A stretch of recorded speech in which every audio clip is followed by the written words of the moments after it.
जिल्हाधिकारी कार्यालयासमोर तुम्ही आज उपोषणाला बसलेले आहे, आंदोलन करत आहे, का तुमची मागणी आहे, काय सांगतो?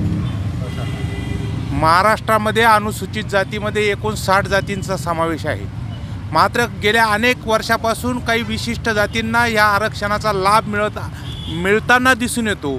त्यामुळे ज्या लाभ वंचित जाती आहेत त्यांनी, मग मातंग असन, मेहतर असन किंवा इतर ज्या उरलेल्या 58-57 जाती आहे, त्यांनी आम्हालाही आमचा हिस्सा मिळाला पाहिजे म्हणून सरकारकडं वेळोवेळी मागणी केली.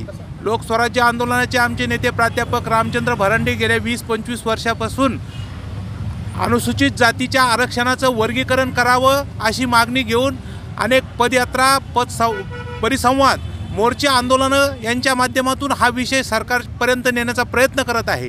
मात्र गेल्या अनेक वर्षापासून या विषयाकडे दुर्लक्ष केलं जात आहे. या विषयाच्या अनेक याचिका सर्वोच्च न्यायालयात प्रलंबित होत्या. त्याचा निकाल 1 ऑगस्ट 2024 रोजी केला असून त्या निकालाप्रमाणे अनुसूचित जाती आरक्षणाच्या वर्गीकरणाचा अधिकार प्रत्येक राज्याला असल्याचा निर्वाळा सर्वोच्च न्यायालयाने दिलेला आहे. मागील काही दिवसापूर्वी किंवा निवडणुकीच्या पूर्वी आमच्या समाजाच्या अनेक संघटना या अनुसूचित जातीच्या आरक्षणाचं वर्गीकरण करावं ही मागणी सातत्यानं करत होते. त्यानंतर त्यांनी निवृत्त न्यायमूर्ती बदर आयोगाची स्थापना करून 1 महिन्यात अहवाल द्यावा असं त्याला आट घातली होती. मात्र आता निवडणुका संपल्या, न्यायमूर्ती बदर आयोगाच्या अहवालाची अंमलबजावणी अद्यापपर्यंत होत नाही. ही अंमलबजावणी जर झाली तर आमच्या अनुसूचित जाती आरक्षणाचं अ, ब, क, ड असं वर्गीकरण होऊन ज्या लाभवंचित जाती आहे त्यांना तो लाभ मिळणार आहे. किती वर्षापासून तुम्ही मागणी करत आहात? आम्ही साधारण 20 वर्षापासून ही मागणी करत आहोत. म्हणजे काँग्रेसच्या काळामध्ये पण ती हो, मागणी हो. केली, बीजेपीचे यापूर्वी या अभ्यास आयोगाकरता क्रांतीवीर लवजी साळवे अभ्यास आयोगाची निर्मिती केली होती. मात्र त्याचासुद्धा अहवाल अशाच प्रकारे शासनानं गुंडाळलेला आहे आणि या अहवालाचा अद्यापपर्यंत कुठलाही दोष निर्णय कोणत्या सरकारला देणार तुम्ही? दोष कोणत्या सरकारला देणार, काँग्रेसचे की बीजेपी?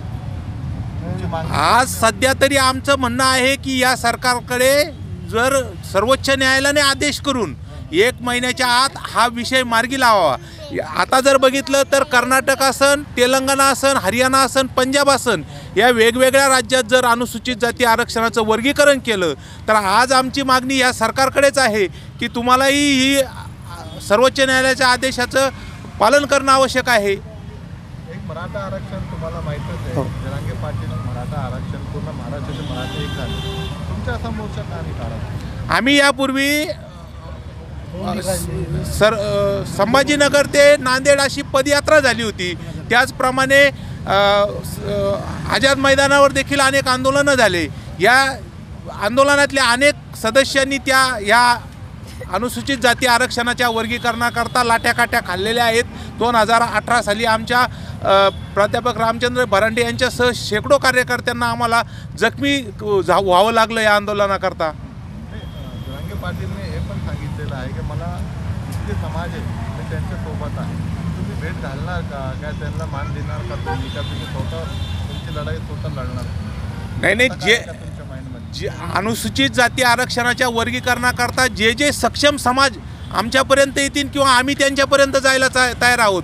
फक्त आमची मागणी आता अशी आहे की सर्वोच्च न्यायालयाने जर आदेश केला असेल तर त्या आदेशाची अंमलबजावणी राज्य सरकारनं करावी. पण तुम्ही सरकारला जागवणार का? म्हणजे एक मोठं आंदोलन काय याचा या माध्यमातून आम्ही सरकारला हेच सांगू इच्छितो की आज या औरंगाबाद संभाजीनगर शहरातून या आंदोलनाची सुरुवात झालेली आहे आणि जर या विषयी सरकारने लवकर निर्णय घेतला नाही तर ठिकठिकाणी या पद्धतीने आंदोलनाची भूमिका राबवून शेवटी आझाद मैदानावर आंदोलन करण्यात येईल. उपोषणावर बसला, 1 दिवसा उपोषण आहे का काय?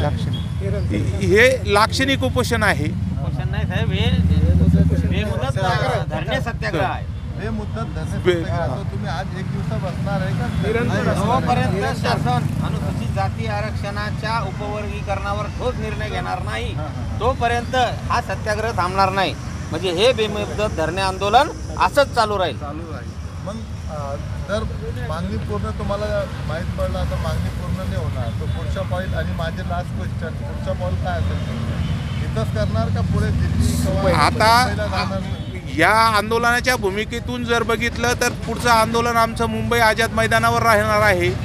पण सगळ्यात महत्त्वाची भूमिका ही आहे की जर सर्वोच्च न्यायालयानं आदेश करून जर हे करत नसेल तर सर्वोच्च न्यायालयामध्ये अवमान याचिका दाखल करण्याची सुद्धा तयारी आम्ही करणार आहोत. न्यायालयावर पूर्ण विश्वास आहे तुम्हाला? सर्वोच्च न्यायालयाने आदेश दिलेला आहे. तुम्हाला विश्वास आहे का? सर्वोच्च न्यायालयाने हा निर्णय दिल्यामुळं आम्हाला तरी आता आशा निर्माण झालेली आहे की सर्वोच्च न्यायालयाने जर पुन्हा यांना आदेशित केलं तर निश्चित प्रकारे आमच्या मागणी पूर्ण होईल. लास्ट क्वेश्चन माझ्या माहिती आला, तुमच्या मुली आणि मुलाला किती बेनिफिट भेटणार जर आरक्षण भेटलं?